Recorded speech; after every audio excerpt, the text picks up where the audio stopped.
Ninjas! Ninjas everywhere! In 1980s video games, there wasn't an arcade or games console that didn't have a ninjutsu-wielding warrior lurking in its shadows. From Sega's own Shinobi to Tecmo's Ninja Gaiden, from The Last Ninja and Commodore 64 to Ninja Warriors in the arcade. From bad dudes fighting Dragon Ninja to Ninja Turtles and even a Ninja Princess. Which brings us on to today's video. When the Sega Master System made its way into the driver household, one of the first games that we ever had was The Ninja, a rearranged version of Sega's Ninja Princess. Did this title do enough to be called the Ninja game of the 1980s? Let's take a look.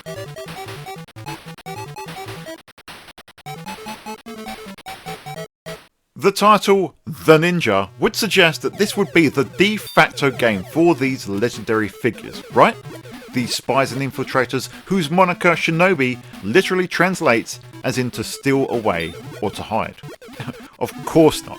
Much like pretty much every other ninja game of the 1980s, your playable ninja stands in plain sight, taking on hordes of enemies, murdering man and beast with an endless supply of knives, throwing stars and shurikens.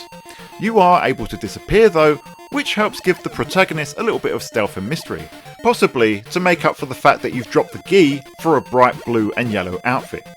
You can't hold this lack of subtlety just against the ninja though, because as I said, this criticism could be applied against every single ninja game of the era, and is still much the case now. I mean, just look at Ninja Gaiden 2 Black for example. Not exactly subtle, is it? Anyway, The Ninja is a top-down run and gun, much like Commando and Gunsmoke from Capcom. But while the Master System game came after those two classics, its predecessor, Ninja Princess, actually released before Capcom's games in the arcade, which is interesting given that visually and mechanically, it's superior to both Commando and Gunsmoke.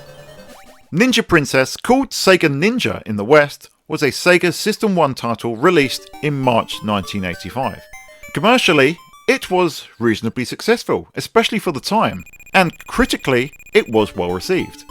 In it, you play as the titular princess, this time in a bright red gi, and you make your way through the stages, lobbing projectiles at enemies. Like most Sega System 1 games, Ninja Princess drops players in a game world rich with colour.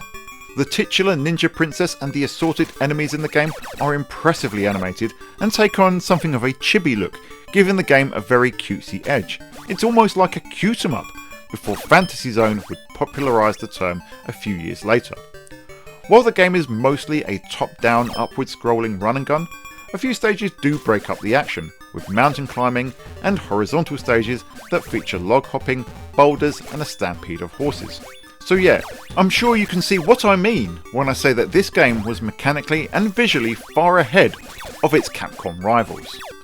A port to the Sega SG-1000 came in February the following year, and to be honest, it wasn't a bad port to the hardware. Yeah, the sprites are mostly single colour and the scrolling is hugely different, but it plays quite well. As was the case with Hang On, two versions of this arcade game came to Sega's 8-bit platforms in 1986. In what is a reverse of the Hang On scenario though, where the SG-1000 got Hang On 2 and the Master System got the official port designation, the SG-1000 got the official port of Ninja Princess, and the Sega Mark III got Ninja Princess 1 Mega Band Ninja, or as it's known in the West, The Ninja. The Master System game would be very difficult to describe as a port. It is, for all intents and purposes, a completely different game, and it isn't a sequel either. Essentially, it uses the same setting and concepts of the arcade Ninja Princess, but with a completely different art design, different stage layouts, story, mechanics, and even a different protagonist. The only thing the playable characters of Ninja Princess and the Ninja share is a ponytail, as unfortunately the Princess Kurumi was gender swapped for Kazamaru, with the princess herself, who is named in the Japanese title, now being relegated to being a damsel in distress. The setting is the same though, placed in the fictional kingdom of Okami. No, not that Okami. So there should be no confusion around princesses being in another castle here. What has changed dramatically are the visuals. This isn't just a case of downscaled arcade visuals, this is, again, a brand new game built from the ground up. The chibi look from the arcade is replaced with a more realistic one. On one hand, the larger sprites in the home version could be considered impressive, though obviously they're lacking the detail compared to the arcade game. On the other hand, the home port is lacking the original arcade game's charm.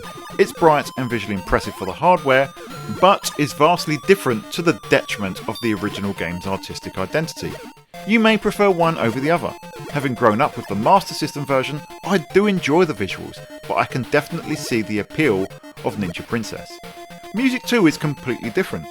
The good news is that the music is absolutely spectacular. The not so good news is that it is extremely limited.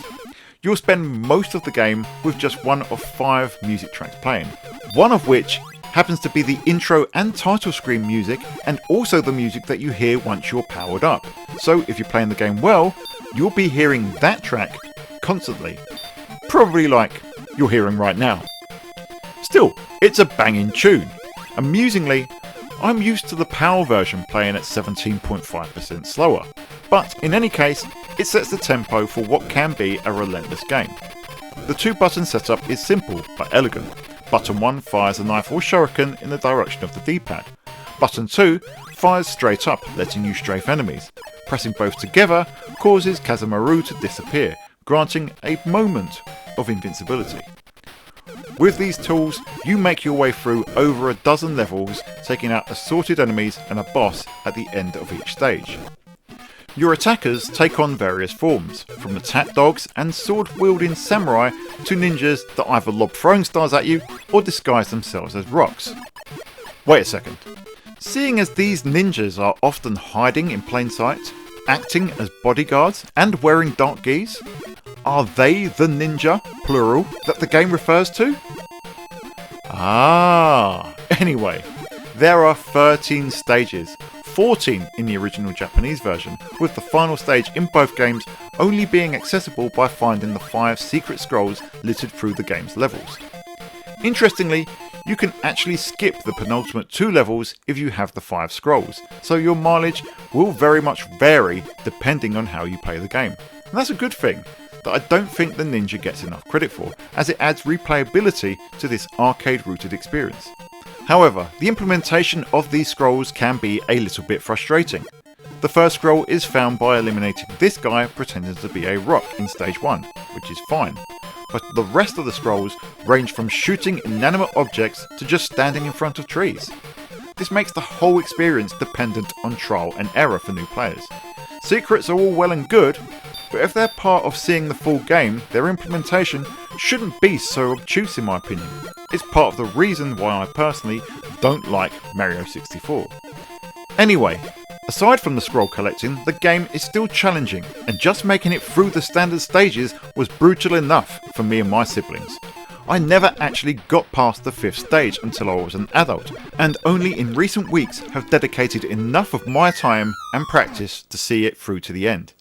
You only get 3 lives, and no continues, much like most other games of the era. At least that's the case in the Western version. In the Japanese Mark III release, you are able to continue by entering a code at the Mark III boot screen. Speaking of which, it is interesting to see how the 2 region releases differ. The Western release has this colourful animated title screen, whereas the Japanese version has this basic black background. The Japanese version also features this additional stage with ninjas that hide in water. Why this is missing from the Western release is unknown. Many localizations remove stages and features on the Master System due to memory constraints. Was the jazzy title screen to blame for the whole level being removed? Who knows?